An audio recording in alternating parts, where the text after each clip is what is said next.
Bom dia, Brasil. Graça e paz. Que a alegria de Deus esteja sobre cada lar, vida e família na nação brasileira. Amém? Para quem não me conhece, eu sou o evangelista Alexandre Lima. Hoje eu tenho um recado, uma porção da palavra de Deus para a nação brasileira. Amém? Gostaria, diante de mais nada, deixar um texto bíblico sagrado que fala em 1 Timóteo, no capítulo 6, versículo 9 e 10.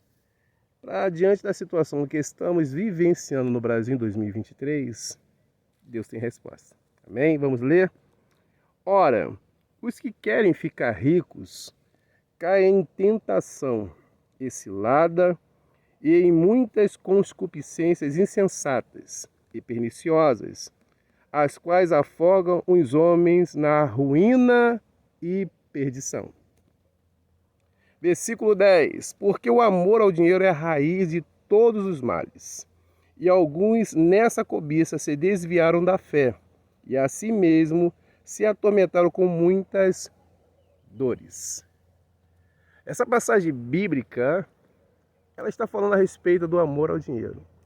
Não é que a pessoa não possa ser rica, mas tem pessoas que têm tanto amor ao dinheiro que elas são capazes de entregar coisas importantes nas mãos erradas. Por exemplo disso, uma pessoa que tem pessoas que podem entregar até mesmo uma cidade ou até mesmo um país em mãos erradas por causa do amor ao dinheiro. Ficou claro? Onde eu quero chegar, eu quero ser bem claro nas palavras que vou colocar aqui, porque há uma grande responsabilidade. Se eu não for o primeiro crente a defender o Evangelho de Jesus Cristo, diante dessa situação que estão tentando calar a igreja, então eu sou que está se posicionando para defender o Evangelho diante dessas pessoas que estão tentando calar a igreja. E a igreja não se cala. E eu vou falar bem claro para que aqueles que usurparam o poder na nação possam entender que Deus tem o poder de reverter todas e quaisquer situação. Tinha um homem lá na Babilônia que era rei, chamado Nabucodonosor. Deus fez ele comer capim para entender que Deus tem domínio no reino dos homens. Ficou claro? Então vamos entender aqui uma coisa. Eu não consigo entender o porquê pessoas que são manipuladoras fazem o que fazem por meio de uma rede de comunicação que anos vem manipulando a nação. Não vou citar o nome, mas a população ela já sabe de quem eu estou falando. Deus sempre levantou na Bíblia heróis para salvar o povo de Israel. Exemplo disso, Moisés, quando o povo estava escravizado no Egito. Outro exemplo, Gedeão, quando os medianitas se levantaram para devorar a nação de Israel. Outro exemplo, nós observamos Sansão. Outro exemplo, Davi enfrentou Golias, o gigante Golias. Outro exemplo, Elias, que foi ali e enfrentou o governo do rei Acabe, e depois, posterior, Jeú, que enfrentou e acabou. Deus ungiu e levantou para acabar com o pior governo que teve em Israel, que foi o governo do rei Acabe. Então nós vemos aqui heróis que foram levantados. E por último, Deus levantou o herói dos heróis, Jesus Cristo, o herói dos heróis, para poder salvar o povo da escravidão do pecado. Para finalizar e salvar, para ter direito de uma vida eterna, o herói dos heróis, Jesus Cristo, para salvar. Então nós observamos o texto bíblico e as histórias de Gênesis e Apocalipse, que sempre Deus levantou um herói para salvar o povo de alguma coisa, de alguma escravidão, de alguma perseguição, de alguma coisa. Deus sempre levantou alguém. Eu cresci aprendendo nessa grande mídia, nessa mídia que manipula a população brasileira, que todos os desenhos, sempre quando aparecia um vilão, Deus, não digo Deus, mas ali o próprio desenho já relatava a respeito do que a Bíblia diz quando sempre aparecia um vilão, Deus levantava um herói. O próprio desenho já dizia a seguinte situação: quando aparecia um vilão, já tinha um herói preparado para combater o vilão. Todos os desenhos, até filmes, exemplo disso, Super-Homem, Batman, Homem-Aranha, todos os vilões que apareciam, interessante, sempre tinha um herói preparado para combater esses vilões. Ou seja, os heróis eram enaltecidos e os vilões abatidos e humilhados. Sempre foi a história nesse sentido. Aí eu observando isso, pô, legal. E até na Bíblia fala a respeito disso, como a hora citei aqui, os heróis da Bíblia. Legal, Davi foi ovacionado diversas vezes por ter enfrentado, ter ganho ali o gigante Golias. Que ninguém dava nada, foi lá e derrotou o gigante. E é assim que Deus faz. Agora, interessante é entender por que, trazendo para o Brasil, diante dessa situação, dessa mídia manipuladora da população brasileira, eu não consigo entender essa inversão de poder. Não consigo entender. Por que vocês fazem isso com o povo brasileiro? Vocês pegaram exatamente quem, até eu posso dizer com todas as palavras, quem Deus levantou no Brasil como herói. E denegriram a imagem dele. Para exaltar o vilão. Todo mundo sabe que é vilão. Todo mundo fala. Vocês que manipulam a rede de comunicação, Deus vai cobrar caro de vocês. Ai de vocês que manipulam. Ai de vocês. Vocês enalteceram o vilão, fizeram inverter os papéis. Vocês inverteram os papéis.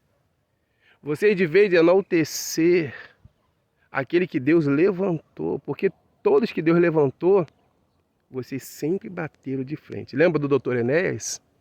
Denegriram a imagem, chamaram ele até de fascista, que era maluco. Eduardo Campos, 2014, mataram ele. Todos quanto Deus levanta, porque esses homens são levantados para fazer algo diferente no país.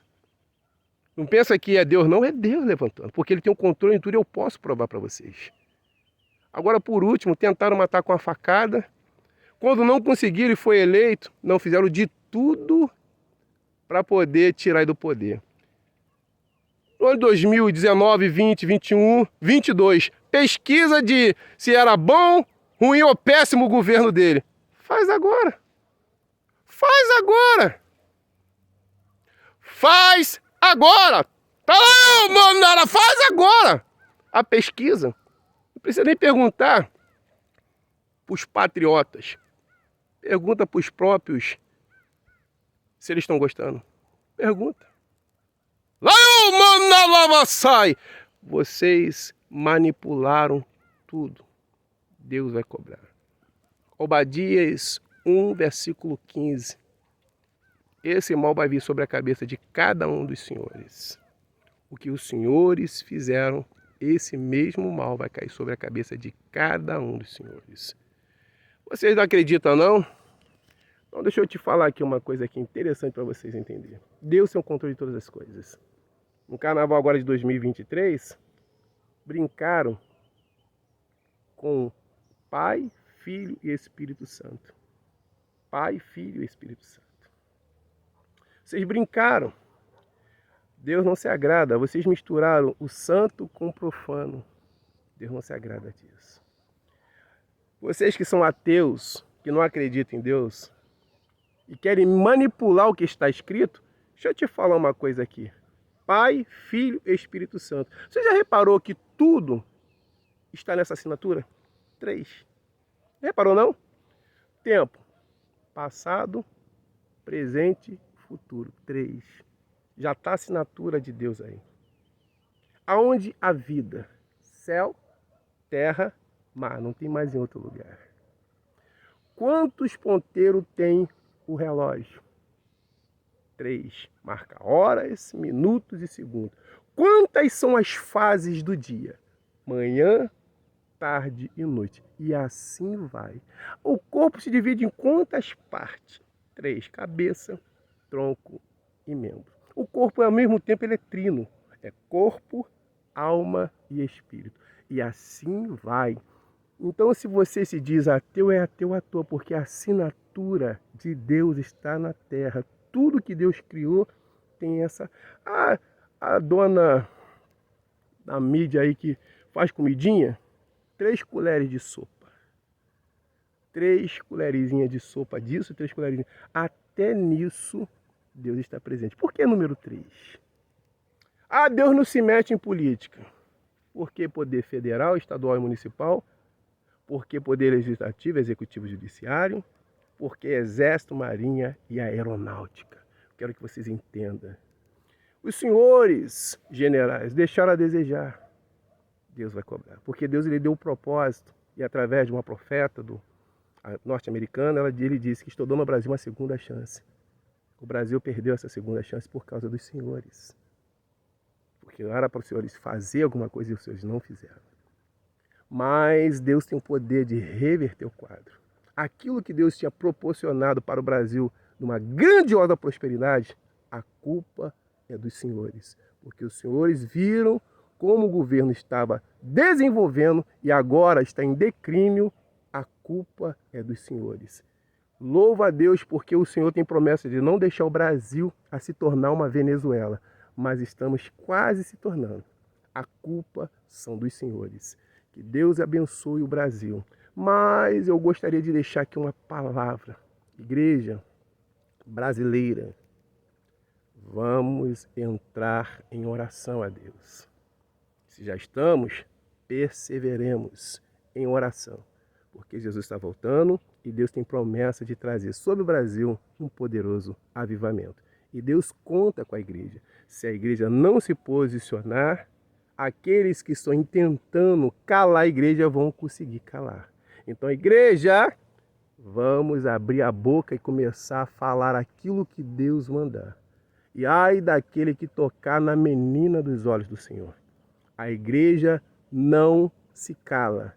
Está aí dado o recado e que Deus abençoe o Brasil e a graça e a paz de Deus.